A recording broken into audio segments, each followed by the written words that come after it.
Alright guys, so we got a 2016 Hyundai Elantra here. It's here because it's stalling and running rough, the owner says. So I looked at this car like 4 days ago. Right now it's like stumbling pretty bad. I actually had to restart it like twice just to get it into the garage. This thing almost feels like it's running on 2 cylinders. It's a 4-cylinder model. So yeah, it's pretty bad. So anyway, I want to connect my scanner, right? And by the way, this was plugged in its original socket. I'm the one that pushed it out because I realized there is no power at the DLC. So initially I started checking fuses. All the fuses are fine. And then I pull out this thing to look at the back of it. And sure enough, we have a broken wire. Hopefully you can see it right there. And you're wondering, how does something like this happen? Well, I'm curious as well. But you can see electrical tape back here and things are spliced. So, I mean, obviously someone has done some hacking inside of here. Someone's been in here, and that's what caused this wire to break. Hold the DLC like this. I think this lower right pin right here should be the main power. And if we look at the back side here, there's no wire coming out of that pin specifically. See, it's missing. So my guess is that broken wire right there is our power source. So let me get the power probe and just confirm that we do have 14 volts right here because the engine is running. All right, so I got the power probe connected to the battery. As you can see, we got our 14 volts. And I'm gonna go ahead and try to touch the tip of the wire right there. Let me turn off this noise. I know it's annoying. And there we have it. So that is our missing power wire that goes to this DLC connector. So let me see what I could do to try to fix this. This is gonna suck because you don't got much space to work with, and there isn't much slack in the wires, and yeah. So here I am complaining about nothing because all you have to do is pull the harness down and you can get it out from the bottom right here, and you can see we have plenty of working space. Now I was able to get the pin out. You can see it's right here, and there's like absolutely no strands on this thing. It's just like a clean pull, like there's nothing here. But obviously they snapped off because they're not on this end either. Now part of me just wants to strip back the insulation, crimp it onto the onto the pin and just push it back in, but that just means this one wire is going to be shorter than the rest. I could also extend the wire, have a little bit extra to work with, and just kind of loop it around. It won't be a big issue. I'd rather have a wire that has a little bit too much slack rather than something that's being strained because it's shorter than the rest. You get what I'm saying? This is a perfect example of why I don't throw out harnesses like this. I think this harness set came from that Jeep that I was working on, the blower motor, and the owner had to go to the salvage yard and get the whole like center console. It came with all of this. I don't throw this out because, as you can see, it's perfectly good OEM wiring, and you even have a whole like jubilee of colors here, and you could use whatever you need. It's good for short repairs like this where you don't need a lot of wire. And this one right here looks to be almost like orange with a yellow line. I doubt we're gonna find that color in here, but we could find something that's close enough, you know what I mean? Like right here, there's an orange wire right there. Probably cut that wire out and use it. It's close enough. So yeah, don't throw stuff out like this. You'll never know when you need a short piece of wire. So here I have the wire. It's pushed back into the connector.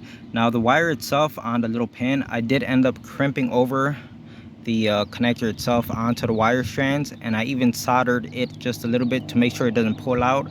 And if we look inside of there, the corner right there, it's fully seated all the way in there.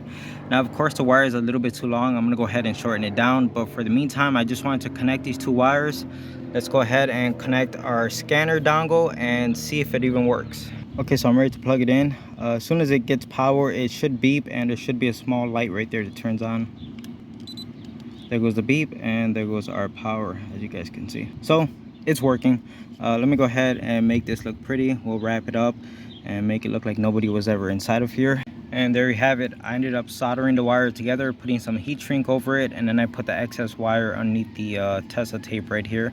And you can't even tell I was in here. Everything looks perfectly factory. So let me go ahead and put it right back where it belongs. All right, so that's all set, and surprisingly we only have one code: cylinder 4 misfire. I was expecting it to say like random misfire, cylinders 1 and 3 or blah blah blah, at least more than one, But nope, cylinder number 4. So let's go check that cylinder, see what's going on. This is the side with the timing chain or timing belt, whatever it is. So I'm gonna assume it's going in order. So that means this would be cylinder number 4 right here. Let me do a quick Google search just to confirm it, but I'm pretty sure that's number 4. And guys, I'm noticing a ton of oil in here. You guys see this?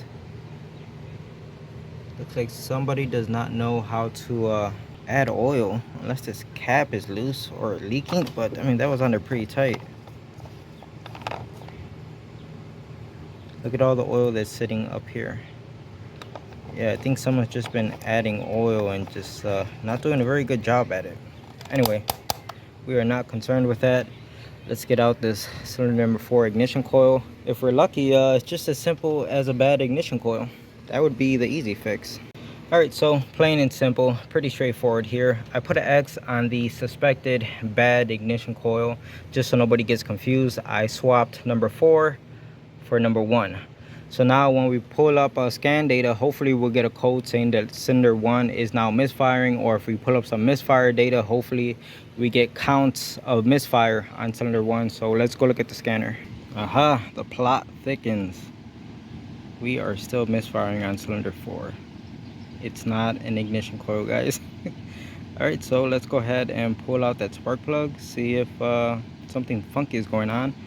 Alright, so here goes spark plug number 4, and guys, it's not looking good.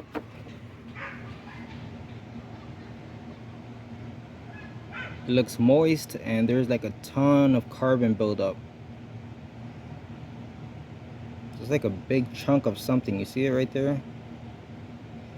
Just like wedged inside of there. Guys, I've seen this before on these Hyundai engines.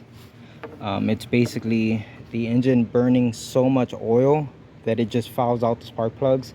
Now, I don't know if the oil is getting past like the piston rings, or it's coming in past like the valve stem guides or something, but it's getting into the cylinder.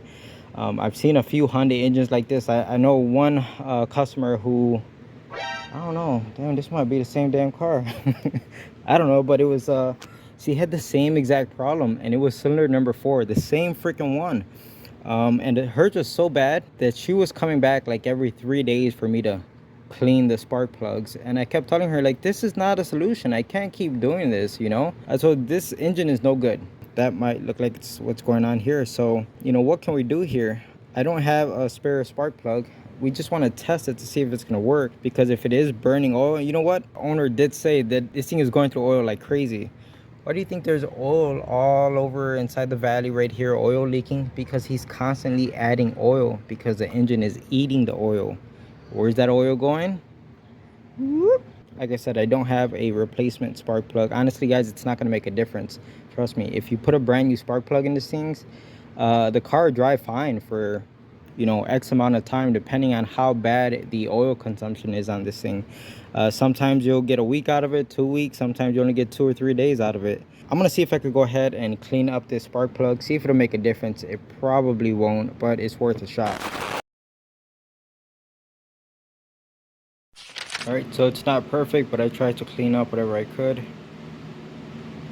Let's put it back in the engine and see if it stops misfiring completely, at least for a little while, or maybe it gets a little bit better, or maybe it won't make a difference at all. I got the spark plug reinstalled, and I also put the original ignition coil back in its place, because this ignition coil has been stressed due to everything that's going on with the spark plug.